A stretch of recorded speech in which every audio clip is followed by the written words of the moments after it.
मी ज्या घरात जन्माला आलो ना ते घराणं छत्रपती घराणं जे आहे राजघराणं आमचं, त्यांचं गुरु घराणं माझं गुरु घराणं आहे. हे फार महत्त्वाची गोष्ट सांगतो की ठाकरे फॅमिलीसुद्धा माझ्या घराण्याच्या इथं सल्ला घ्यायला येते आध्यात्मिक. 2006 साली उद्धव ठाकरेंना माझ्या बाबांनी काय सल्ले दिले ते उद्धव ठाकरेंना माहिती आहे. त्यामुळे त्या घराण्यातला आहे मी.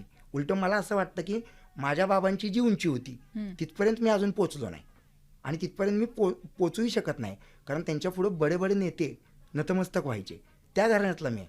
मी जर आध्यात्मिक कार्यात गेलो ना तर मी प्रचंड मोठा झालो असतो आणि मलाही काही गोष्टी कळतात, म्हणून मी काही लोकांचं भविष्यही सांगतो. म्हणूनच मी सांगतो ह्या महाराष्ट्राची लेडी मुख्यमंत्री ही माझी पत्नी होणार आहे, सौभाग्यवती अलंकृताजी बिचुकले. करून दाखवणारच. ह्याला आध्यात्मिक वारसाही आहे. मी देव नाही आहे, पण मी देवपुत्र आहे, म्हणून मी आज इथं आहे. मी अभिषेक बच्चनपेक्षा चर्चेत आहे. AB the big B and after that AB Abhijit Bichukale.